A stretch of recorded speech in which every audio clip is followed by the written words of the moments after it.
അപ്പോൾ ഇന്നത്തെ കാലാവസ്ഥാ റിപ്പോർട്ട് പരിശോധിച്ചാൽ 14 ജില്ലകളിലും മഴ മുന്നറിയിപ്പ് ഇല്ല. ഒരു ജില്ലയിൽ മഴ മുന്നറിയിപ്പില്ലാത്ത ദിവസം, അതായത് നമ്മുടെ നല്ല പച്ചയും ഹരിതാപയായിട്ടൊക്കെ ഉള്ള മാപ്പ് വന്നിട്ടുണ്ട്. ഒരിടത്തും മഴ മുന്നറിയിപ്പൊന്നുമില്ല. തിരുവനന്തപുരം തൊട്ട് കാസർഗോഡ് വരെ എല്ലായിടത്തും ഗ്രീൻ അലേർട്ടാണ്, അതായത് മഴ മുന്നറിയിപ്പില്ല. പക്ഷേ മഴയില്ല എന്ന് പൂർണ്ണമായിട്ടും അങ്ങ് വിചാരിക്കേണ്ട. ഒറ്റപ്പെട്ട ഇടങ്ങളിൽ ചില സമയങ്ങളിൽ മഴയുണ്ടായേക്കാം എന്നുകൂടി കാലാവസ്ഥ വകുപ്പ് അറിയിച്ചിട്ടുണ്ട്.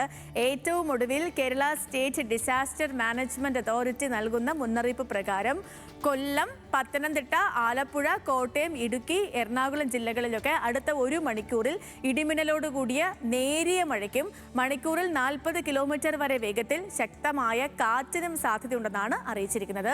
ഒരു ഇടവേളയ്ക്കു ശേഷം കാലവർഷം വീണ്ടും സജീവമാകാൻ സാധ്യതയുണ്ട് എന്ന കാര്യം കൂടി കാലാവസ്ഥാ വകുപ്പ് അറിയിക്കുന്നുണ്ട് കേട്ടോ.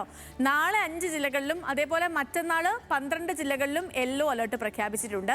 തിങ്കളാഴ്ച കണ്ണൂർ, കാസർഗോഡ് ജില്ലകളിൽ ഓറഞ്ച് അലർട്ടാണ്. മഴയ്ക്കൊപ്പം തന്നെ ശക്തമായ കാറ്റിനും ഇടിമിന്നലിനും സാധ്യതയുള്ളത് കൊണ്ട് മലയോര മേഖലകളിലടക്കം ജാഗ്രത പുലർത്തണമെന്നാണ് നിർദ്ദേശം. അതായത് ഇന്ന് മഴ അലർട്ടൊന്നും ഇല്ലെന്നേ ഉള്ളൂ. നാളെയും മറ്റന്നേയും ഒക്കെ യെല്ലോ, ഓറഞ്ച് അലർട്ടുകളൊക്കെ കേന്ദ്ര കാലാവസ്ഥാ വകുപ്പ് നൽകിയിട്ടുണ്ട്. ഇനിയിപ്പോൾ നമുക്ക് മറ്റ് പ്രധാനപ്പെട്ട ഇടങ്ങളിലെ താപനില കൂടി പരിശോധിച്ചാൽ തിരുവനന്തപുരത്ത് കൂടിയ താപനില 33 ഡിഗ്രി സെൽഷ്യസ്. അതായത് ചൂട് വീണ്ടും ഒരു ഇടവേളയ്ക്ക് ശേഷം വീണ്ടും ചൂട് കൂടി വരുന്നുണ്ട് സംസ്ഥാനത്ത്. കൂടിയ താപനില തിരുവനന്തപുരത്ത് 33 ഡിഗ്രി, കുറഞ്ഞ താപനില 25 ഡിഗ്രി ഉണ്ട്. കൊച്ചിയിൽ കൂടിയ താപനില 30 ഡിഗ്രിയാണ്, കുറഞ്ഞ താപനില 25 ഡിഗ്രി സെൽഷ്യസും.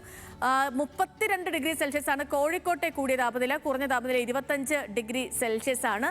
അതേപോലെ കണ്ണൂരിൽ കൂടിയ താപനില 30 ഡിഗ്രി സെൽഷ്യസും കുറഞ്ഞ താപനില 24 ഡിഗ്രി സെൽഷ്യസുമാണ്. അപ്പോൾ ഇങ്ങനെയാണ് ഇന്നത്തെ മുഴുവൻ കാലാവസ്ഥ നമ്മളൊന്ന്